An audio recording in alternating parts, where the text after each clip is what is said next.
সবাই মোনাজাত ধরো। হ্যাঁ মোনাজাত? বাসের মধ্যে হঠাৎ করে কিসের মোনাজাত? ইয়া বাপুরে, ইয়া সামনে বাস চালাইতেছে কেরা কেরা আবার ওমেন পুকি বাসে নিজের মহিলাকে উঠিয়ে দিয়ে যারা এই বাসে উঠছে তাদের সবার হাতে একটা করে তসবি দিছি যাতে আল্লাহ আল্লাহ করতে পারে। ওমন তো চাই না, কারণ পাইলট তো মহিলা।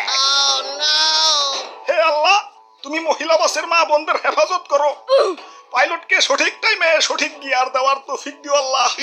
সামনে বিপদ দেখলে যাতে সাথে সাথে ব্রেক করতে পারে। সবচেয়ে বড় কথা আল্লাহ, ডাইনে বামে যাওয়ার আগে ইন্ডিকেটর দেওয়ার তৌফিক দিয়ে দিও আল্লাহ। আমিন।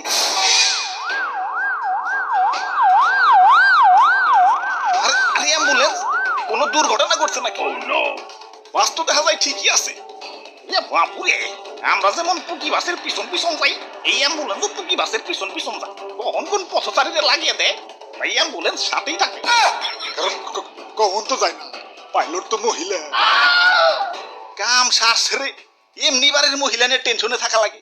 একা একা চলাফেরা করলে না জানি কি হয়ে যায়। এখন এমন বাস চালু হয়েছে, টেনশন তো ডাবল হয়ে গেল। ভাই কখন তো যায় না, পাইলট তো মহিলা।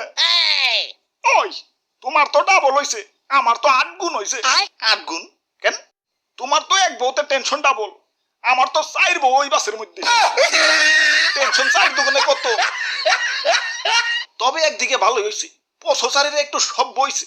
আগে তো জেনে হেন থেকে রাস্তা পার হইতো, ওভার ব্রিজে ওঠা তো দূরের কথা, জেব্রা ক্রসিং